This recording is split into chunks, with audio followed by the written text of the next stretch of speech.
हमारे channel DRAM classes में आप सभी का स्वागत है। आज हम लोग देखने वाले हैं आप करुण रस। करुण रस की परिभाषा। करुण रस का अस्थायी भाव शोक होता है। करुण रस का अस्थायी भाव शोक होता है। जब किसी प्रिय व्यक्ति या कोई प्रिय वस्तु नष्ट हो जाती है, उस समय जो हमारा मन में जो दुख या शोक उत्पन्न होता है उसे ही करुण रस कहते हैं। किसी व्यक्ति, जैसे कोई खास प्रिय व्यक्ति हो,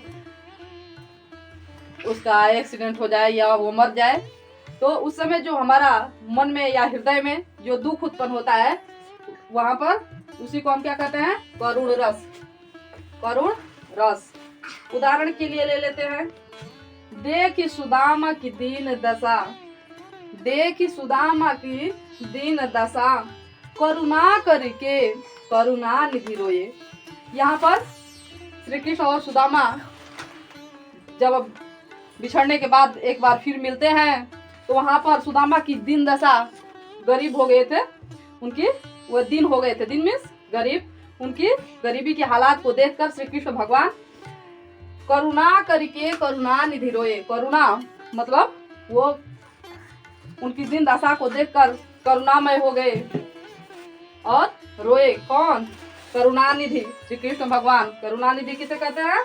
इसमें दिया है श्री कृष्ण जी को। तो यहाँ पर हमारा क्या होगा? करुण रस। यह किस चीज का उदाहरण है? करुण रस का। अगला उदाहरण है हमारा, हे खग मृग हे मधुकर श्रेणी, तुम देखी सीता मृगनयनी। यहाँ पर राम जब सीता को ढूंढते हुए, जब सीता वन से रावण लेकर चला गया था, उस समय का वर्णन है। जब राम ने सीता को जंगल में भटक भटक कर ढूंढ रहे थे, वहां पर खग मृग, खग में चिड़िया पक्षी, और मृगों की जो हिरण का जो टोली था, उनसे चाहे जो भी पेड़ पौधा जो भी वहां पर थे, सबसे वो पूछ रहे थे कि हे खग, हे मृग, मधुकर श्रेणी। मधुकर मीन्स भौरा। वहां पर भौराओं की जो फूल पर मंडरा रहे थे, उनसे भी पूछ रहे थे कि तूने कहीं सीता जी को देखा है? तुम देखी सीता मृगनयनी। कह रहे कि उस सीता को तुमने कहीं देखा? तो वहां पर ढूंढ रहे हैं, घबरा रहे हैं। वहां पर जो करुणा उत्पन्न हो रही है उनके हृदय में, उसका वर्णन हुआ है। तो यहाँ पर भी हमारा करुण रस होगा।